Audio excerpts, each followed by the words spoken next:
मोक्षमार्गस्य नेतारम् भेतारम् कर्मभूभृताम्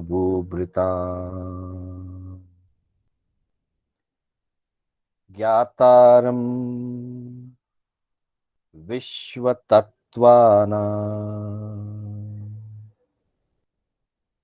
वन्दे तद्गुणलब्धये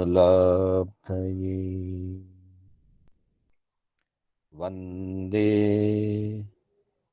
तद्गुणलब्धये।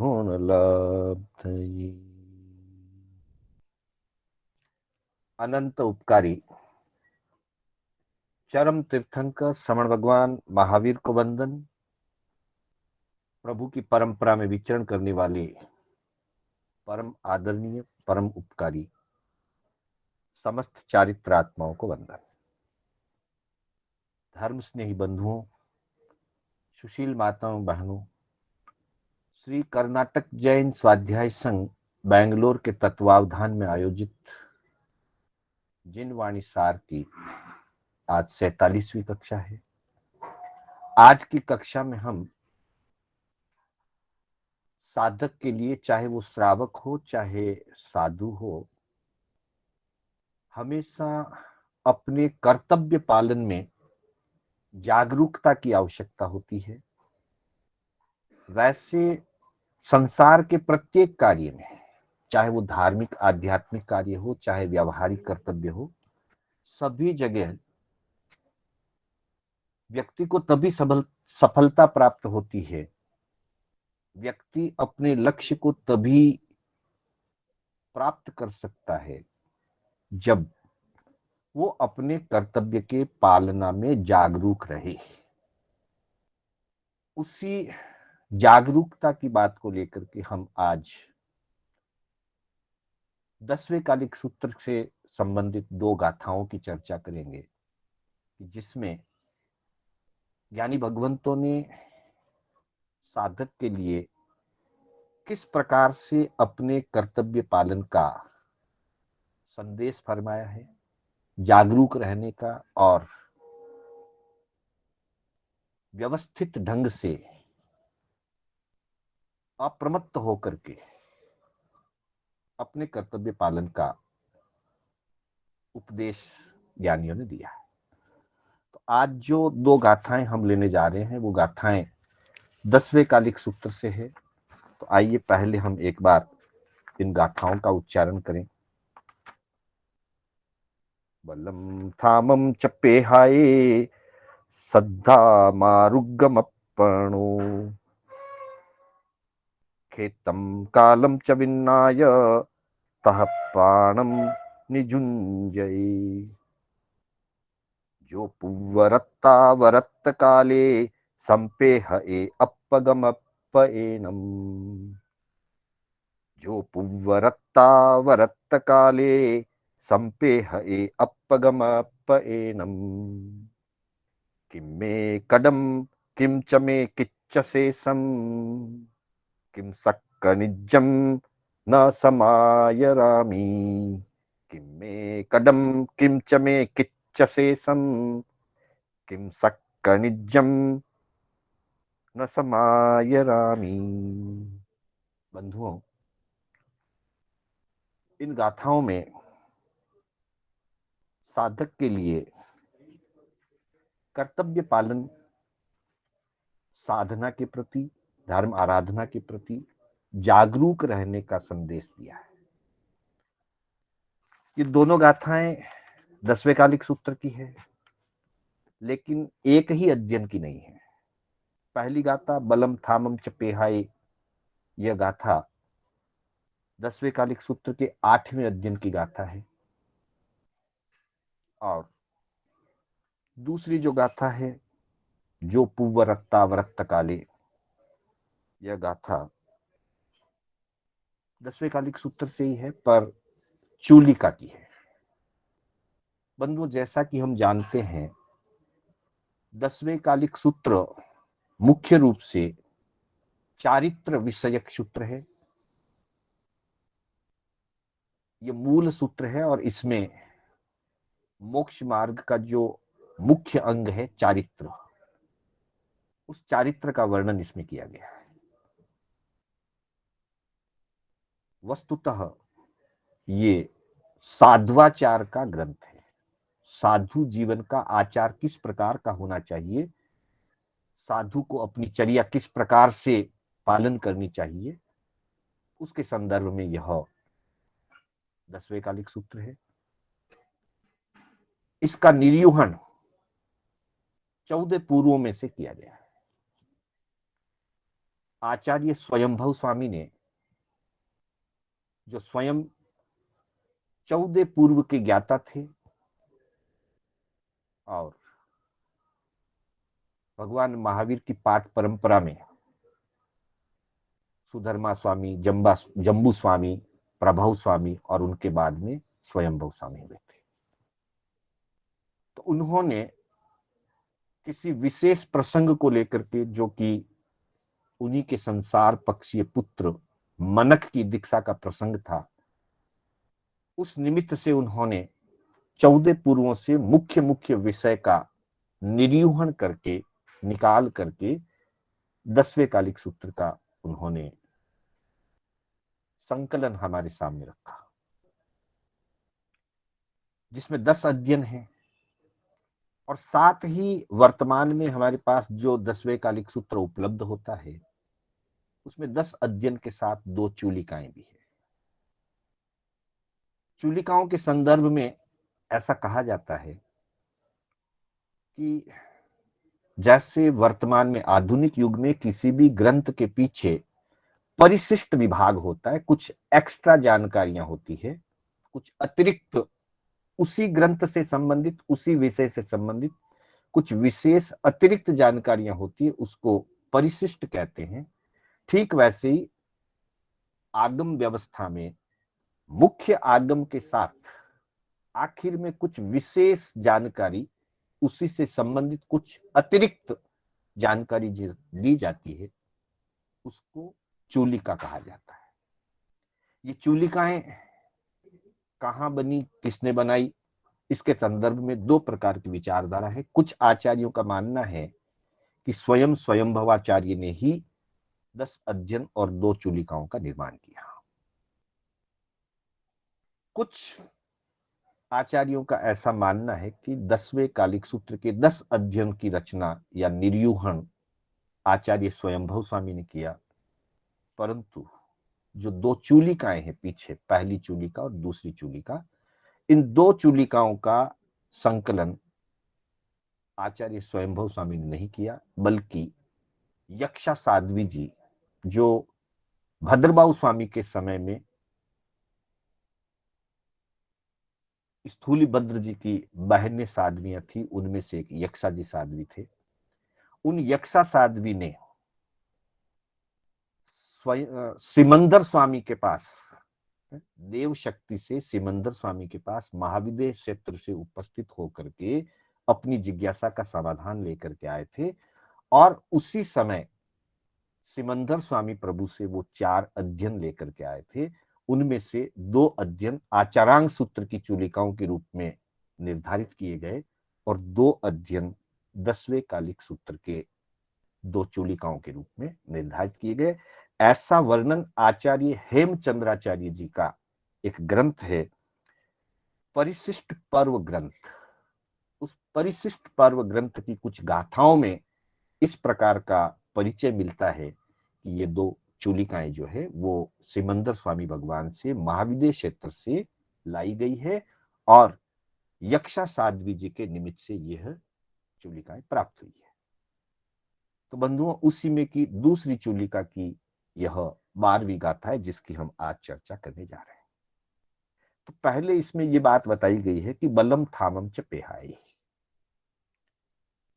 श्रद्धा मारुगम अपणो। जब कोई साधक, क्योंकि कल हमने चर्चा की थी कि ब्रह्म मुहूर्त में उठ करके साधक को सबसे पहले परमेष्टि की स्तुति, फिर अपने धर्म, अपने कुल और अपने व्रत की, गौरव की स्मृति करे और अपनी अभिलाषा ये रखे कि मुझे सदा जिन धर्म की प्राप्ति हो, जिन धर्म के साथ मैं कहीं भी रहने के लिए तैयार हूं। तो जब वो प्रातःकाल उठ करके अपनी साधना करना चाहता है, प्रभु स्तुति करता है, तो उसके कर्तव्य क्या है, वो उसको कैसे पालन करें। तो इन गाथाओं में ये बताया गया कि बलम ठामम च पेहाय। सबसे पहले वो अपने बल और अपने श्रद्धा, अपनी दृढ़ता, उसको देखे। मेरा शारीरिक बल कितना है, मेरा मनोबल कितना है, मेरी श्रद्धा कैसी है। और फिर कहा कि आरोग्य, मानसिक बल, शारीरिक बल, आरोग्य, श्रद्धा, इन सब का वो एक आकलन करे, एनालिसिस करे, समीक्षा करे कि मेरी श्रद्धा, मेरा बल, मेरा आरोग्य, शारीरिक स्वास्थ्य किस प्रकार का है।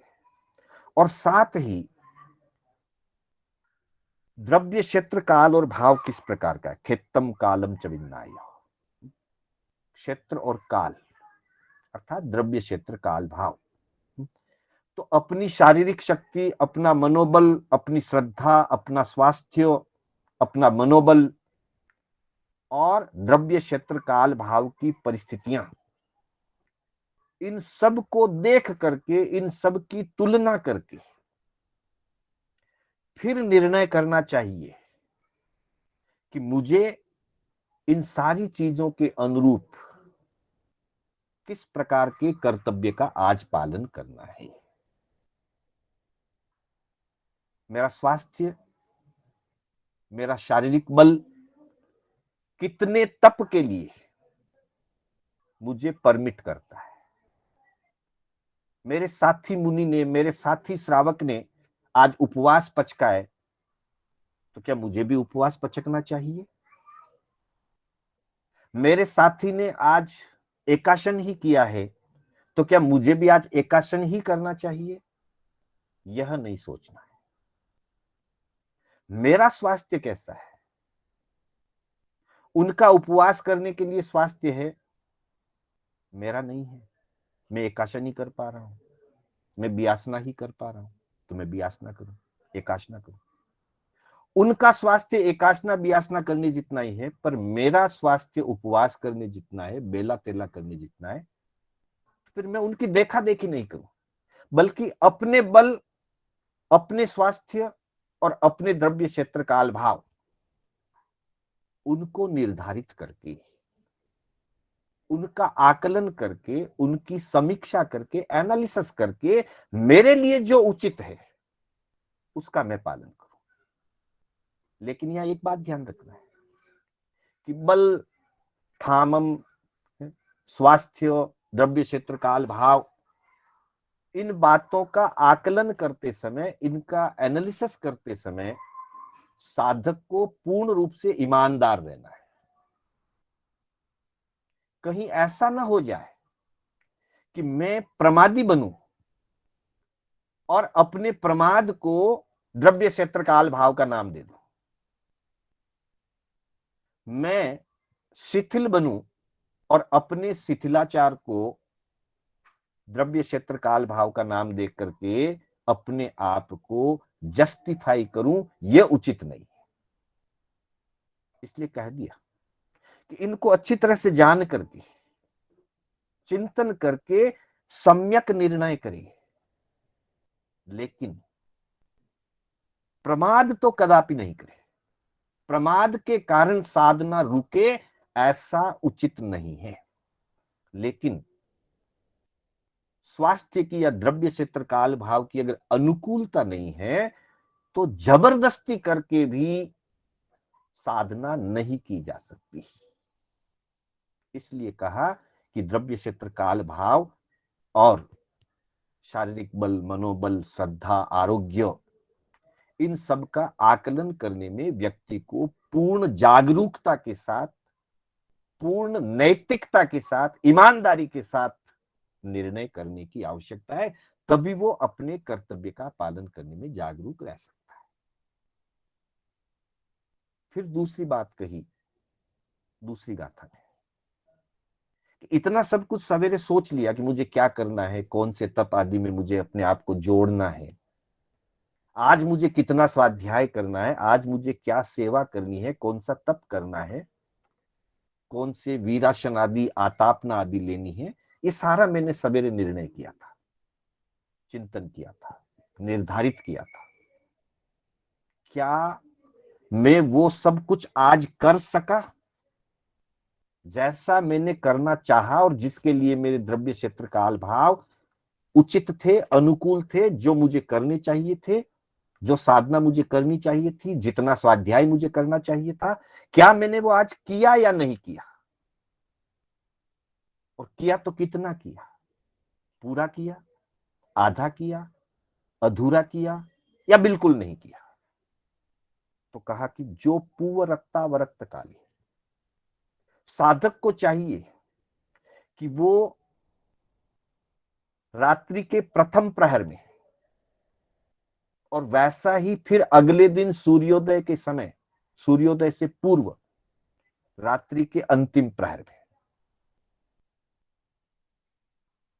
मतलब शयन करने से पहले और उठने के तुरंत बाद, सुबह उठने के तुरंत बाद और रात्रि में शयन करने से ठीक पहले, संपेह ए अपगमप्प एनम, अपने आत्म भावों से, अपनी आत्मा के द्वारा अपने आत्मा का ही निरीक्षण करे। मतलब स्वयं को स्वयं का निरीक्षण करना है। मेरे साथी ने क्या किया इसका निरीक्षण करने की मुझे जरूरत नहीं है, और ना मेरे साथी को यह जरूरत है कि मैंने क्या किया इसका निरीक्षण करे। इसलिए कहा अपगमप्प एनम, स्वयं की आत्मा का निरीक्षण स्वयं को करना है। क्या करना है? तो कहा कि किम में कड्डम, मैंने सवेरे तो चिंतन किया था, ब्रह्म मुहूर्त में उठना है, प्रभु की स्तुति करना है, मेरे व्रत धर्म कुल की मर्यादा के अनुरूप मुझे कार्य करना है, द्रव्य क्षेत्र काल भाव के अनुरूप मुझे तप या धर्म आराधना करनी है, मेरे कर्तव्य मुझे करने, ऐसा मैंने चिंतन किया। तो किम में कदम, मैंने उसमें से क्या क्या किया? जो मैं करना चाहता था, जिसका मैंने संकल्प लिया, जिसका मैंने मानस बनाया, उसमें से मैंने क्या क्या किया जो मुझे करने योग्य थे, उसकी वापस जांच करो। किम में कदम, किम च में किच्च शेषम, कितना मैंने कर लिया, कौन कौन सा कार्य कर्तव्य मैंने आज कर लिया जो मुझे आज करना चाहिए था, उसका भी मैं निरीक्षण करूं। स्वयं स्वयं का निरीक्षण, अपगमप्पयनम, अपनी आत्मा से अपनी आत्मा का निरीक्षण। और किंच में किच्च शेषम, और कितना बाकी रह गया, कौन कौन से कार्य करने अभी भी मेरे लिए शेष रह गए जो आज मुझे करने चाहिए थे। कहने का मतलब यह है कि भगवान हमें ये निर्देश दे रहे हैं कि साधक को रोज, जैसे व्यापारी प्रतिदिन अपना अकाउंट टैली करता है, जैसे कोई भी प्रोफेशनल रोज अपनी डायरी मेंटेन करता है, सुबह उठते ही वो डायरी में लिखता है आज मुझे ये काम करने, महीने भर की डायरी अलग बनाता है, साल भर की अलग बनाता है, और डे टू डे रूटीन की डायरी बनाता है। आज मुझे क्या क्या करना है वो डायरी में मेंटेन करता है, इस महीने भर में मुझे क्या क्या करना है उसका प्लानिंग करता है, इस वर्ष भर में मुझे क्या क्या करना है उसका प्लानिंग करता है। जैसे एक प्रोफेशनल व्यक्ति अपना प्लानिंग करता है और वापस समय समय पर उस डायरी को चेक करता है कि मैंने जो डायरी में लिखा आज मुझे ये कार्य करने थे, उसमें से कौन कौन से हो गए, कौन कौन से बाकी रह गए। ये प्लानिंग भगवान ने हमको साधना के क्षेत्र में हजारों साल पहले ही करने का निर्देश दे दिया कि किम में कदम किम चमे किच्च शेषम। मैंने कौन कौन से कार्य जो मुझे करने चाहिए थे वो कर दिए, और कौन कौन से कार्य मेरे आज बाकी रह गए। अगर मैं देखूंगा, मैं निरीक्षण करूंगा, तो ही मुझे पता चलेगा। तो मैं कम से कम वापस कल उन कार्यों को पूरा कर लूंगा। जैसे कि व्यवहार में होता है, वैसा ही अध्यात्म में भी होता है।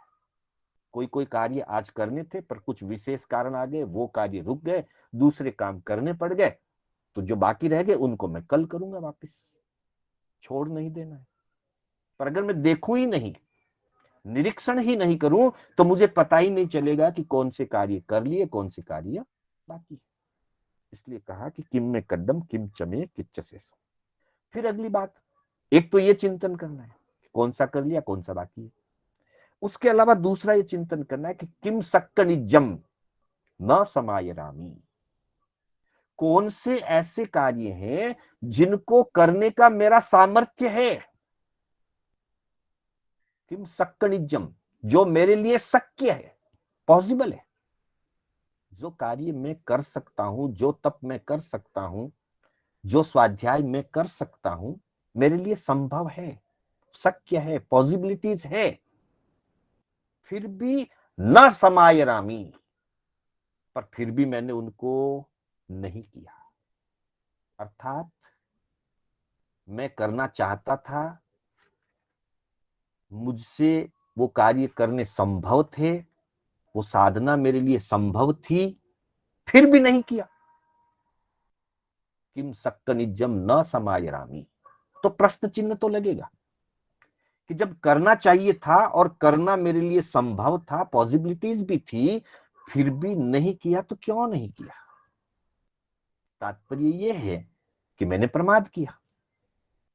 कारण विशेष से नहीं कर पाया तो अलग बात है, वहां तो कह दिया किम में कदम किम च में किच्च शेषम। कितना मैंने कर लिया, कितना शेष रह गया, ठीक है, जो शेष रह गया उसको कल करूंगा। लेकिन अगला जो बोल है, अगला जो चरण है, किम सक्क निजम न समायरामी, जो करना मेरे लिए संभव है, मेरे सामर्थ्य के अंतर्गत है, फिर भी मैंने नहीं किया, तो मैं क्यों नहीं कर रहा हूं, अर्थात मेरे में प्रमाद है। तो फिर मैं अपने प्रमाद को दूर करूं, जागरूक बनूं। आज अगर मैं प्रमाद में रह गया, मैं निरीक्षण करूंगा तो मुझे पता चलेगा कि मेरा समय आज कितना प्रमाद में चला गया। तो मैं प्लान करूंगा, मैं पुनः उसकी योजना बनाऊंगा, और कल मैं प्रमाद न करते हुए जागरूकता के साथ उसका वापस पालन करूंगा।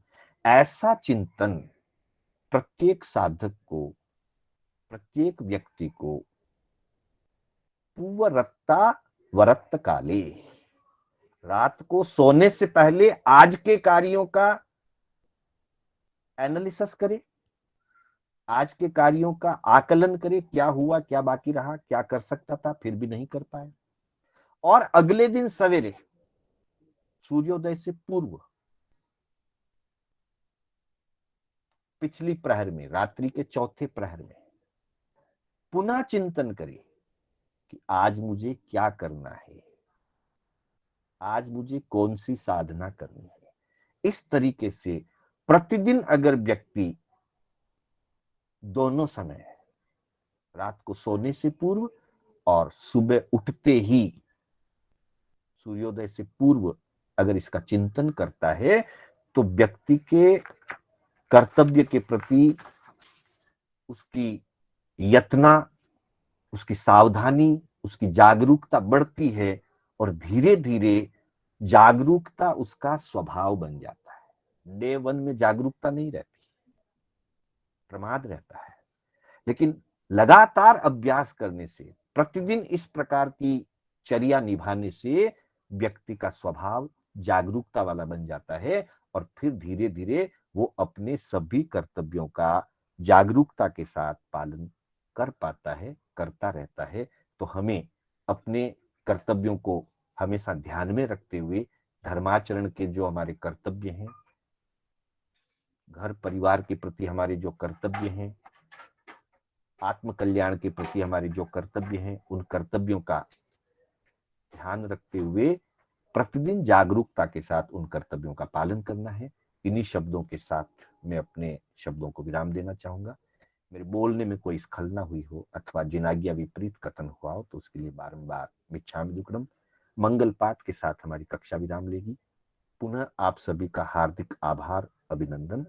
गुरुदेव की आज्ञा से, बड़े श्रावकों की आज्ञा से, चत्तारि मंगलम अरिहंता मंगलम सिद्धा मंगलम साहु मंगलम केवली पनत्तो धम्मो मंगलम। चत्तारि लोगुत्तमा अरिहंता लोगुत्तमा सिद्धा लोगुत्तमा साहु लोगुत्तमा केवली पनत्तो धम्मो लोगुत्तमो। चत्तारि शरणं पवज्जामि अरिहन्ते शरणं पवज्जामि सिद्धे शरणं पवज्जामि साहु शरणं पवज्जामि केवली पनत्तम धम्मम शरणं पवज्जामि। अरिहंतों का शरणा, सिद्धों का शरणा, साधु जी का शरणा, केवली परुपित दया धर्म का शरणा। चार शरणा दुर्गति हरना और न शरणा कोई, जो भव्य प्राणी आदरे तो अक्षय अमर पद हो। श्रवण भगवान महावीर स्वामी की जय। समस्त चारित्रात्माओं की जय।